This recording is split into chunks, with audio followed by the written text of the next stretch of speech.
Hello friends, welcome to my channel. இன்னைக்கு நம்ம சத்து மாவு ஹெல்த் ட்ரிங்க் மிக்ஸ் எப்படி பண்ணுறதுன்னு பார்க்க போகிறோம்.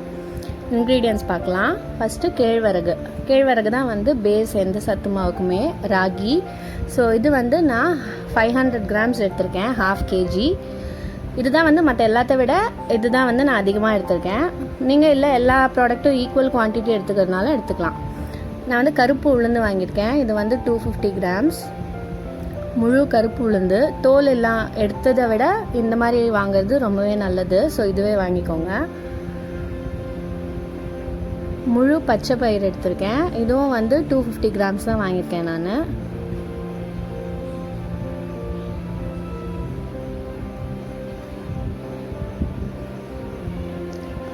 அடுத்ததாக கம்பும் வந்து 250 grams வாங்கியிருக்கேன். ஆக்சுவலி நிறைய நாங்கள் போட்டு அரைப்போம், பட் இப்போ லாக்டவுனில் எனக்கு நிறைய ப்ராடக்ட்ஸ் கிடைக்காததுனால லிமிட்டடாக பேசிக்காக எது முக்கியமோ அது மட்டும் நான் உங்களுக்கு வச்சு அரைச்சி காமிச்சிருக்கேன்.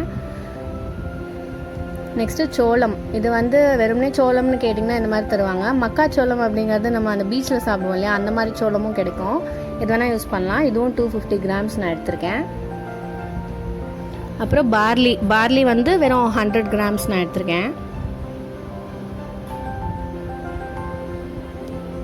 அப்புறம் எள்ளு வந்து கருப்பு எள்ளு இல்லை வெள்ளை எள்ளு எது வேணால் நீங்கள் யூஸ் பண்ணலாம். இது வந்து ஒரு 50 grams நான் எடுத்திருக்கேன். ஏன்னா எள்ளுலாம் வந்து நிறைய ஆட் பண்ணிங்கன்னா அது ஒரு மாதிரி எண்ணெய் ஸ்மெல் வந்துடும்.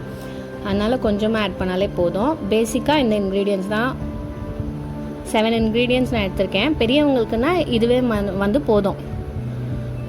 வாசனைக்கு ஏலக்காய் 20 rupeesக்கு வாங்கியிருக்கேன் நான்.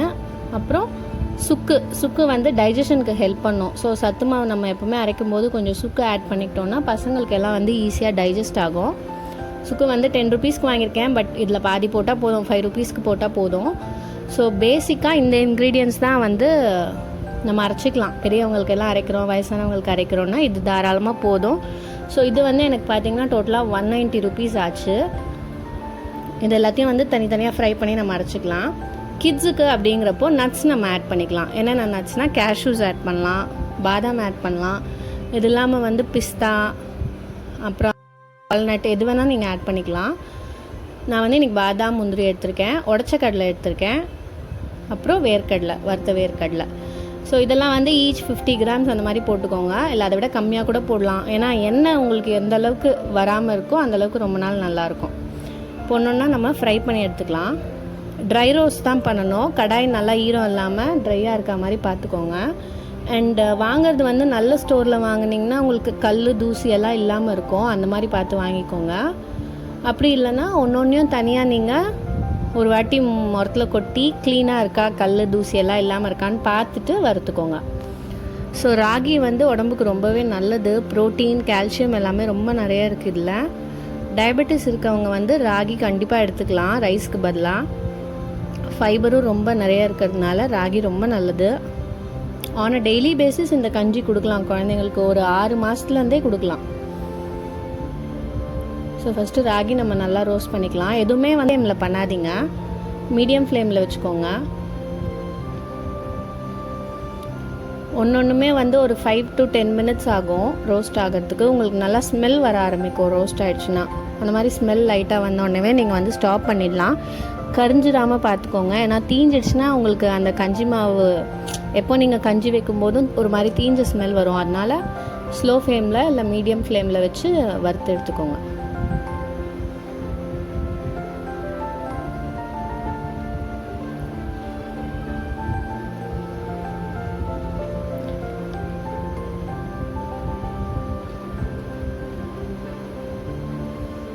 கைவிடாமல் வறுத்துக்கிட்டே இருங்க. போட்டுட்டு நம்ம அப்படி வேறு வேலை ஏதாவது பார்க்க போகலான்னு பார்த்தீங்கன்னா அடியில் அப்படியே கறி பிடிச்சிடும். அதனால வந்து கிளறிட்டே தான் இருக்கணும். ராகி ரெடி ஆகிடுச்சு. நெக்ஸ்ட்டு நம்ம வந்து கருப்பு உளுந்தும் பச்சை பயிரும் சேர்த்தே போட்டுக்கலாம். ஏன்னா ரெண்டுமே ஆல்மோஸ்ட் சேம் சைஸ் தான். அதனால் வறுப்படுற நேரமும் ஒன்றா தான் இருக்கும். 250 grams தாங்கிறதுனால ரெண்டையும் சேர்த்து 500 grams நான் பெரிய கடாயாக இருக்கிறதுனால போட்டு வறுத்துக்கிறேன். கருப்பு உளுந்து பார்த்திங்கன்னா நம்மளோட போன் ஹெல்த்துக்கு ரொம்பவே நல்லது. நம்ம நிறைய கேள்விப்பட்டிருப்போம் இந்த மாதிரி இடுப்பு எலும்பு நல்லா இருக்கிறதுக்கெல்லாம் வந்து உளுந்தங்கஞ்சி, உளுந்து களி எல்லாம் செஞ்சு தருவாங்கன்னு. ஏன்னா அது வந்து போன் ஹெல்த்துக்கு ரொம்பவே நல்லது. அதனால் கண்டிப்பாக கருப்பு உளுந்து ஆட் பண்ணுங்கள். அப்புறம் இதில் கால்சியம், அயன், வைட்டமின் பி, எல்லாமே இருக்குது. இதுலேயும் ஃபைபர் ரொம்ப அதிகமாக இருக்குது, ப்ரோட்டீனும் நிறையா இருக்குது. அதனால் கருப்புளுந்து கண்டிப்பாக ஸ்கிப் பண்ணாதீங்க. பச்சை பயிர்லேயும் நிறைய ஆன்டி ஆக்சிடென்ட்ஸ் இருக்குது. நமக்கு நல்லா இம்யூனிட்டி கிடைக்கிறதுக்கு ஆன்டி ஆக்சிடென்ட்ஸ் தான் ரொம்பவே முக்கியம். அதனால் க்ரீன் கிராமும் கண்டிப்பாக ஸ்கிப் பண்ணாதீங்க. அப்புறம் நம்ம உடம்புல இருக்க கெட்ட கொழுப்பெல்லாம் கூட இது குறைக்குதுன்னு சொல்கிறாங்க. ப்ளஸ் பொட்டாசியம், மேக்னீஷியம் அந்த மாதிரி நிறைய இருக்கிறதுனால ப்ளட் ப்ரெஷரையும் இது ரெடியூஸ் பண்ணுன்னு சொல்கிறாங்க. அதனால் கருப்புளுந்தும் பச்சை பயிரும் கண்டிப்பாக முடிஞ்ச அளவு சேர்த்துக்கோங்க இதில். ஏன்னா நம்ம அதில் பெருசாக வேறு டிஷ்ஷஸ் எதுவும் செய்ய மாட்டோம். நார்மல் உளுந்தில் நம்ம இட்லி தோசை செய்வோம், ராகிலையும் அடை செய்வோம், அந்த மாதிரியெல்லாம். ஸோ இதில் நம்ம இதை கண்டிப்பாக ஆட் பண்ணிக்கோங்க. இதுவும் மீடியம் ஃப்ளேம்லேயே வச்சு ரோஸ்ட் பண்ணுங்கள். கொஞ்சம் அந்த பச்சை பயிர் கலர் மாறும், ஒரு மாதிரி ப்ரௌனிஷாக மாறுற மாதிரி உங்களுக்கு தெரியும். அந்த மாதிரி மாறினோடனே நீங்கள் நிறுத்திடலாம். நெக்ஸ்ட்டு கம்பும் சோளமும் நான் ஒன்றா போட்டு வறுத்துக்கிறேன்.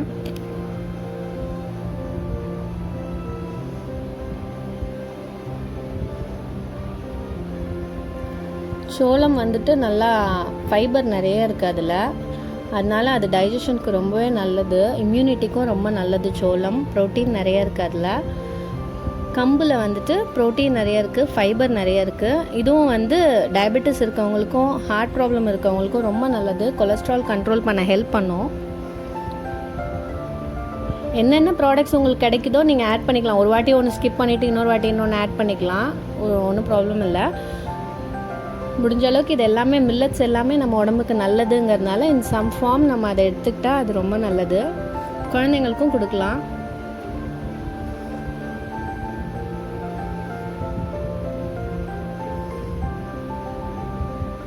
ஸ்லோ ஃப்ளேம்லேயே வச்சுக்கோங்க, ஏன்னா இது சின்ன சின்னதாக இருக்கிறதுனால டக்குன்னு இதுவாகிடும். நெக்ஸ்ட்டு நம்ம கருப்பு எள்ளும் பார்லியும் ஃப்ரை பண்ணிக்கலாம். இது வந்து ரொம்ப கம்மி தான், 50 கிராம்ஸ் 100 கிராம்ஸுங்கிறதுனால டக்குன்னு ஆகிடும். சிம்லேயே வச்சு வறுத்துக்கோங்க. எல்லாமே வறுப்படும் போது கொஞ்சம் லைட்டாக உங்களுக்கு அந்த அரோமா வர ஆரம்பிக்கும். அந்த மாதிரி வர ஆரம்பிக்கும் போதே நீங்கள் ஸ்டாப் பண்ணிடலாம். ரொம்ப நேரம் வறுக்கணும்னு அவசியம் கிடையாது. இதெல்லாமே நான் வந்து ஃப்ரெஷ்ஷாக வாங்கி அப்படியே வறுத்து தான் நான் அரைக்க போகிறேன். சில பேர் இதெல்லாம் வந்துட்டு வாஷ் பண்ணி ஒரு நாள் ஊற வச்சு முளை கட்டி அரைப்பாங்க. அதுவும் ரொம்பவே நல்லது. ஸ்ப்ரவுட்டட் கிரெயின்ஸ் வந்து வச்சு கஞ்சி மாவு பண்ணுறது ரொம்ப நல்லது. ஆனால் ப்ராசஸ் அது கொஞ்சம் லெங்க்தி. நீங்கள் ஒரு நாளெல்லாம் ஊற வைக்கணும், அதை தனித்தனியாக கட்டி வச்சு முளை கட்டணும். அப்புறம் சன் ட்ரை பண்ணிவிட்டு இதே மாதிரியே கடாயில் வறுத்து நீங்கள் அதை வந்து பொடி பண்ணிக்கலாம். அது ஆனால் ரொம்ப நாளைக்கும் வச்சுக்க முடியாது, ஏன்னா ஸ்ப்ரவுட்டடுங்கிறதுனால. இது நம்ம ஒரு 1 மந்த் 2 மந்த்ஸ் கூட வச்சுக்கலாம். நல்லா க்ளீன் ட்ரை கண்டெய்னரில் போட்டு வச்சிங்கன்னா தாராளமாக 2 மந்த்ஸ் வச்சு நீங்கள் யூஸ் பண்ணலாம்.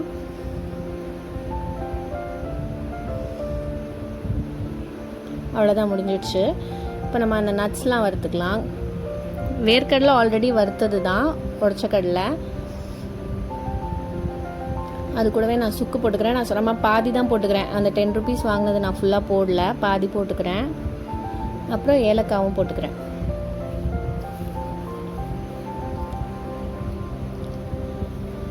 இது வந்து ரொம்ப ரோஸ்ட் ஆகணும்னு அவசியம் கிடையாது, ஏன்னா இது எல்லாமே வந்து ட்ரையாக தான் இருக்கும். வேர்க்கடலையும் ஆல்ரெடி வறுத்தது தான். ஜஸ்ட் லைட்டாக ஹீட் பண்ணுற மாதிரி நம்ம அதை வறுத்துக்கலாம். ஏலக்காய் 2 பேக்கெட்டுமே போட்டுக்கிறேன், ஏன்னா மொத்தம் எனக்கு 2 kgs வருது. இது 190 ருபீஸ். நான் சொன்னது வந்து இது வரைக்கும் தான். ஏலக்காய் சுக்கு அது வரைக்கும் சேர்த்து தான் வந்து 190 ருபீஸ். இந்த நட்ஸ் எல்லாம் சேர்த்தா வந்து 300 ருபீஸ் கிட்ட வருது.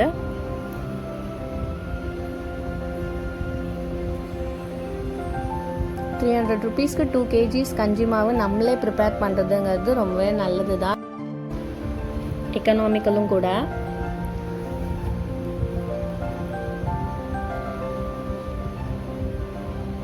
அவ்வளோதான், இது லைட்டாக வறுத்தா போதும், ரொம்ப நேரம் வறுக்க வேண்டாம். உடச்சக்கடலை வந்து கலர் மாறிடும். அப்புறம் நெக்ஸ்ட்டு நம்ம பாதாம் அண்ட் முந்திரி வறுத்துக்கலாம். இதுவும் லைட்டாக ரோஸ்ட் பண்ணால் போதும், இல்லைனா முந்திரி சீக்கிரமாக உங்களுக்கு கலர் மாறிடும்.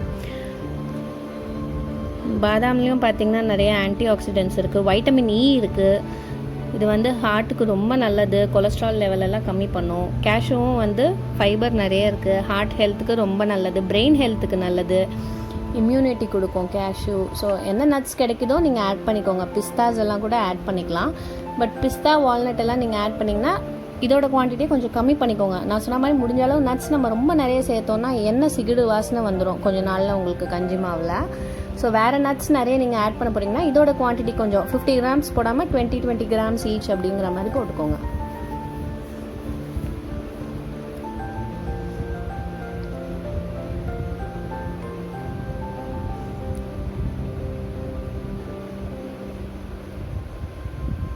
எல்லாமே ஸ்லோ ஃப்ளேம்லேயே வச்சு ரோஸ்ட் பண்ணிக்கோங்க. அவ்வளோதான், எல்லாத்தையும் நான் ஒரு பாக்ஸில் போட்டு மிக்ஸ் பண்ணிக்கிறேன். இதை வந்து உடனே க்ளோஸ் பண்ணி வச்சிடாதீங்க, ஏன்னா ரொம்ப சூடாக இருக்கும், அப்புறம் தண்ணி விட்டு போயிடும். இதை வந்து மிஷினில் அரைச்சிக்கலாம். கொஞ்சம்னா வீட்லேயே அரைச்சிக்கலாம். நான் மிஷினில் கொடுத்து தான் அரைச்சேன் 2 kgsனால. இப்போ அதில் எப்படி கஞ்சி ப்ரிப்பேர் பண்ணோன்னு பார்க்கலாம். நான் ஒரு கிணத்துல 3 ஸ்பூன் எடுத்திருக்கேன். கொஞ்சோண்டு சால்ட் போட்டுக்கோங்க. வெறுமனே சால்ட் போட்டு கூட நீங்கள் காய்ச்சலாம். நான் குழந்தைங்களுக்கு கொடுக்கறதுனால சுகர் போட்டு தான் செய்வேன். 2 டீஸ்பூன்ஸ் நான் சுகர் ஆட் பண்ணிக்கிறேன். இப்போ அதில் ஒரு 1/2 லிட்டர் போல் தண்ணி ஊற்றி நல்லா கரைச்சிக்கலாம்.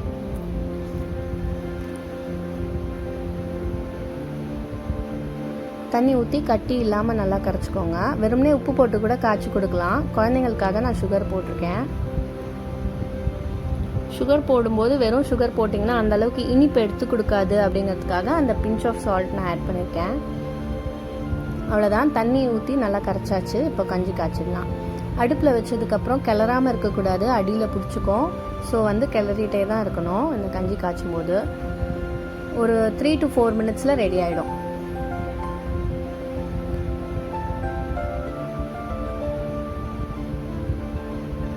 கொஞ்சம் திக்காக ஆரம்பிச்சிருக்கு பாருங்கள்.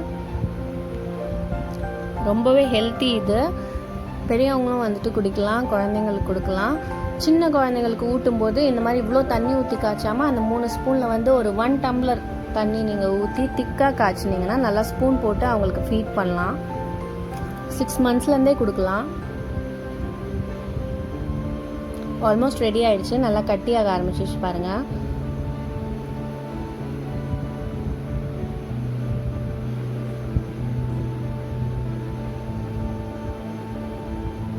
அவ்வளோதான், நல்லா கொதி வந்துடுச்சு, கட்டி ஆயிடுச்சு. இது வந்து ஆற ஆற இன்னுமே கட்டியாகும். அதனால் இந்த மாதிரி இருந்தால் நமக்கு குடிக்கிற மாதிரி இருக்கும். அவ்வளோதான், ஆஃப் பண்ணிடலாம். கொஞ்சமாக பால் ஆட் பண்ணிக்கிட்டிங்கன்னா டேஸ்ட் நல்லாயிருக்கும். அவ்வளோதான். இது ஆற வைக்கும் போதும் நீங்கள் அப்படியே வச்சிடக்கூடாது, ஏடு மாதிரி மேலே படிஞ்சிடும். கிளறிட்டே தான் இருக்கணும். நல்லா ஆறிடுச்சு இப்போ நம்ம கஞ்சி. இது வந்து ஒரு டம்ளரில் நம்ம ட்ரான்ஸ்ஃபர் பண்ணிக்கலாம். எனக்கு இந்த மாதிரி ஒரு டால் கிளாஸில் 2 கிளாஸ் எனக்கு கஞ்சி கிடச்சிது அந்த 3 ஸ்பூனுக்கு. ஸோ தாராளமாக நீங்கள் வந்து 1 மாதம் இல்லை 2 மாதம் கூட இதை வச்சுக்கலாம். ஒருத்தர் ஒரு 2 குழந்தைங்களுக்கு கொடுக்குறீங்க அப்படின்னா. ஸோ கண்டிப்பாக வீட்டில் ட்ரை பண்ணுங்கள். இந்த வீடியோ பிடிச்சிருந்ததுன்னா லைக் பண்ணுங்கள். மறக்காமல் எங்கள் சேனலுக்கு சப்ஸ்கிரைப் பண்ணுங்கள். பாய்.